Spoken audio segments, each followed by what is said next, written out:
आशाताईच्या घरी आले आहे। तिच्या दाराशेजारीच एक शेवग्याचे झाड आहे। तर मी वाळलेल्या शेंगा काढून घेतल्या आहेत, त्याच्यामधून बियाणे सेपरेट करणार आणि ते माझ्या शेतात पेरणार। तर असं का, तर मला देशी प्रजातीचे झाडं आणि रोपं लावायची आहेत।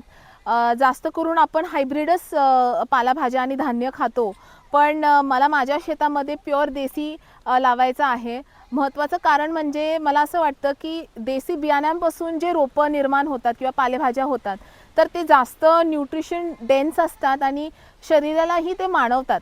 तर आणि आपल्या जमिनीत आणि वातावरणात जे उगवलेली झाडं असतात पूर्वी काळापासून, तर ते मला असं वाटतं की अजून चांगली आहेत। तर मी तुम्हाला आता ही शेंगा तोडून दाखवते।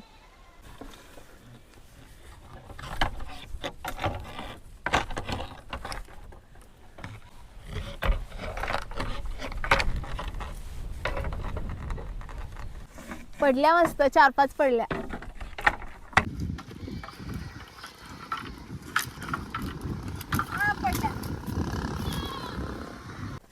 तुम्हाला आता हे पॉड खोलून दाखवते कसं दिसतं।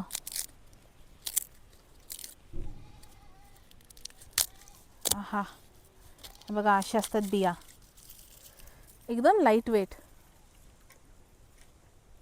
आता तुम्हाला हिरव्या शेंगा पण जवळून दाखवते, किती वेगळ्या दिसतात ना। आपल्या बाजारात जशी शेंगा असतात बिलकुल नाही, बुटकी आहे ही।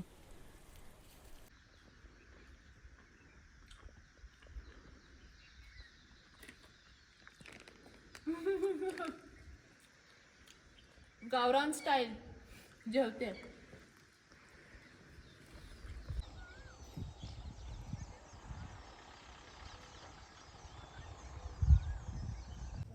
काल मी देशी शेवगा काढला होता झाडापासून, आता तुम्ही बघा हे हायब्रिड शेवगा आहे, काढते।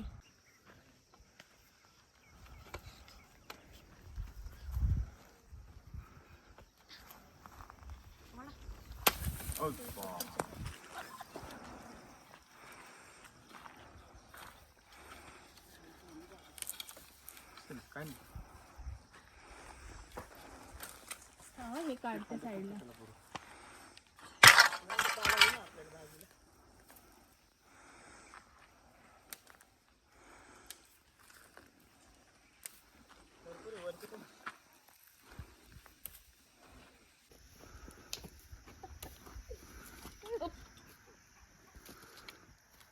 मुंबईला जायचंय बघ, आता किती वाजता किती चाललंय काल इथंच थांबले।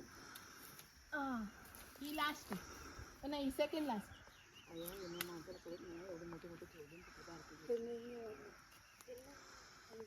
हां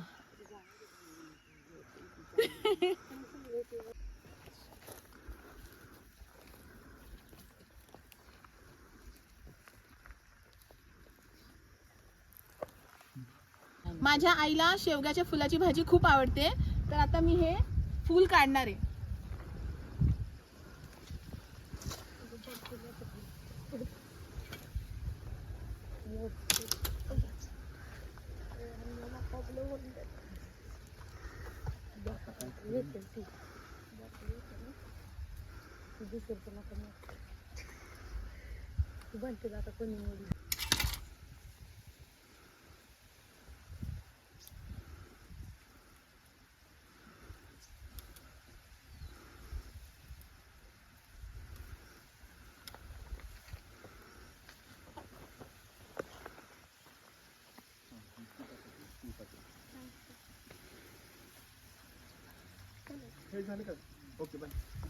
हे बघा पाला पण काढला, ह्याची पण भाजी होते माहितीये का।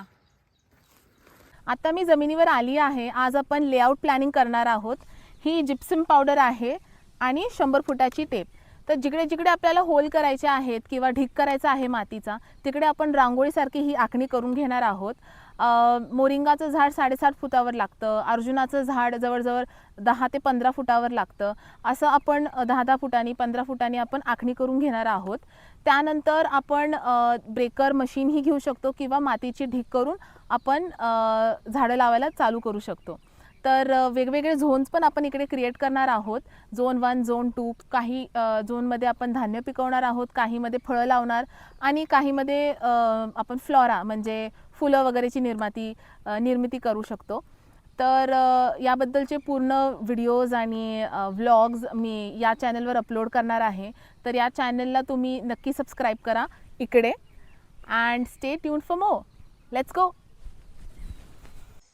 इथे सागवानाची झाडं लावणार आहोत आपण आणि त्याच्यामध्ये इंटरक्रॉपिंग करणार आहोत मोरिंगाचं.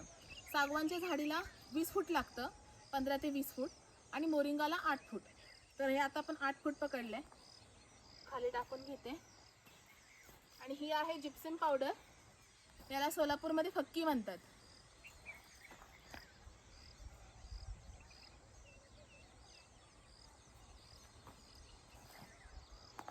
येऊ दे.